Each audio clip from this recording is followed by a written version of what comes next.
आज talk time मध्ये आपण ताणावर मात याविषयी बोलतोय. मानसोपचार तज्ञ डॉक्टर हेमांगी ढवळे आपल्या बरोबर आहे. मॅम, एक फोन आलेला आहे. गोकर्णा आपल्या बरोबर आहे. बोला गोकर्णा.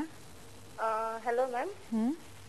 मॅम, मला ताण जे आहे ना, तर ताण कसा क्रिएट होतो, त्याचे प्रकार काय काय याविषयी माहिती पाहिजे.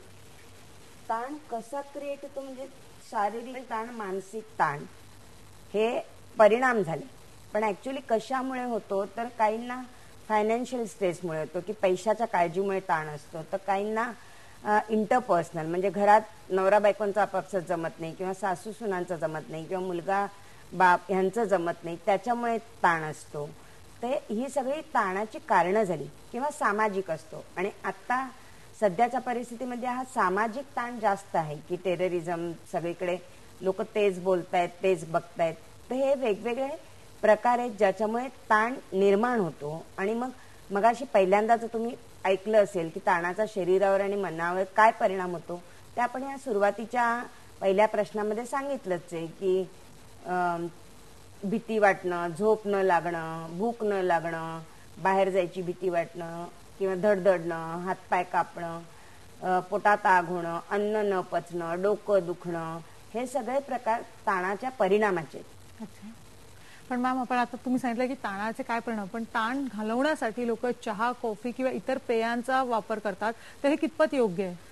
हे बरोबर नाहीये. कारण चहा पिणं, कॉफी पिणं किंवा सिगरेट ओढणं याच्यामुळे टेम्पररी म्हणजे तात्पुरता रिलीफ होतो आणि नंतर हे सगळे ते स्टिम्युलंट आहेत. CNS म्हणजे न्यूरोलॉजी स्टिम्युलेट होतं. त्याच्यामुळे ती अँझायटी असते ती रिबाउंड याने परत येते. त्यामुळे त्याचा खरं रिलीफ मिळत नाही. तर आता ह्याच्यात नेगेटिव्ह कोपिंग जे असतात त्याच्यात हा प्रकार असतो की दारू पिणं वाढतं, त्रास ताणतणाव असले की दारू पिणं वाढतं, ड्रग्ज घेणं वाढतं. किंवा काही लोक सगळ्यांपासून अलिप्त राहायला शिकतात की आयसोलेशन मध्ये जातात की कुठच्याही फंक्शन मध्ये पार्ट घ्यायचा नाही, कुठे बाहेर जायचं नाही, कोणाशी बोलायचं नाही. त्यांनी पण एक प्रकारे तुमच्यावरचा ताण वाढत जातो. जर तुम्ही 4 लोकांना भेटलात, इतर काही विषयांवर गप्पा मारल्या, लोकांचं ऐकलं तर तुम्हाला पण काही लोक तसं करतात. किंवा काही लोक अँगर म्हणजे त्यांना मनातनं असं रिप्रेस अँगर जी म्हणतो तसं म्हणजे सगळ्याचाच त्यांना राग येतो ते तणावाखाली असले की. लोकांनी ताण तणाव दूर करण्याचा चहा, कॉफी किंवा इतर पेयांमुळे जर तो टेम्पररी रिलीफ असेल तर कायमचा आपल्याला ताण घालवण्यासाठी काय केलं पाहिजे आपण? मी तुला सांगितलं ना मगाशी की कुठच्या तरी या पॉझिटिव्ह थिंकिंग ठेवलं पाहिजे की चांगलं होणार आहे. नेहमी तुम्ही निगेटिव्ह म्हणजे आपण म्हणतो ना की think for the best, prepare for the worst. म्हणजे नेहमी तुमच्या मनासारखंच सगळं होणार आहे असं नाहीये. पण जर होणारच नाही असं न धरता होईल, पण नाही झालं तर त्याची पण माझ्या मनाची तयारी आहे असं ठेवलं पाहिजे. किंवा दुसरं म्हणजे योगा, आम्ही म्हटलं योगा, मेडिटेशन किंवा आम्ही रिलॅक्सेशन थेरपी म्हणतो ते, किंवा 4 लोकांना भेटणं त्याच्यामुळे, आणि व्हेंटिलेशन म्हणजे आपल्या मनात काय ते बोलून दाखवलं पाहिजे. कारण जर आपण असं अपेक्षा केली की माझ्या मनात काय ते न विचारता सगळ्यांना कळावं आणि त्याप्रमाणे लोकांनी वागावं तर ते शक्य होत नाही. कारण प्रत्येकाला दुसऱ्याच्या मनातलं कळत नाही. तर तुम्हाला जे वाटतं ते तुम्ही जर व्हेंटिलेट म्हणजे आम्ही त्याला व्हेंटिलेशन म्हणतो, म्हणजे मन मोकळं केलं, आपण थोडक्यात जे म्हणतो मन मोकळं जर केलं कोणाजवळ, तसे तुम्ही सगळ्यांजवळ पर्सनल नाही बोलू शकलात तरी तुमच्या नात्यात किंवा तुमच्या फ्रेंड सर्कलमध्ये अशी कोणीतरी थोडी लोक असावीत की ज्यांच्याशी तुम्ही हार्ट टू हार्ट म्हणजे बोलू शकता. बरोबर. मग तो पण देखील ताण कमी करायला त्याला फायदा होतो. एक फोन आलेला आहे. प्रकाश आपल्या बरोबर आहे. बोला प्रकाश. Hello madam. बोला.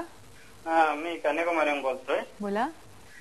माझा प्रश्न असा आहे की जास्त घरची काळजी केल्यामुळं, आपली मोरच्या भविष्याची काळजी केल्यामुळं रात्रीची मला झोप येत नाही. मग त्याबद्दल माझे त्यामुळे तब्येतीवर परिणाम आहे.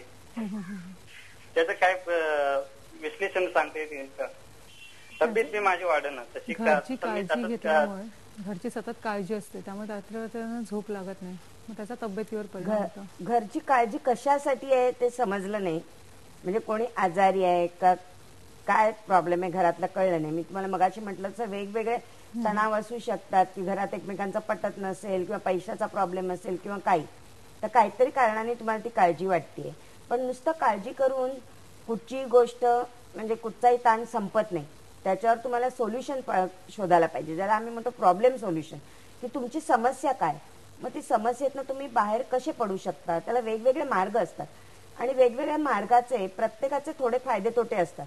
तर त्यातले त्यात जास्त फायद्याचा मार्ग कुठचा आहे तो तुम्ही अवलंबला पाहिजे. पण तुमचं समस्या काय आहे हीच जर कळली नाही तर त्याच्यावर मार्ग दाखवणं कठीण आहे.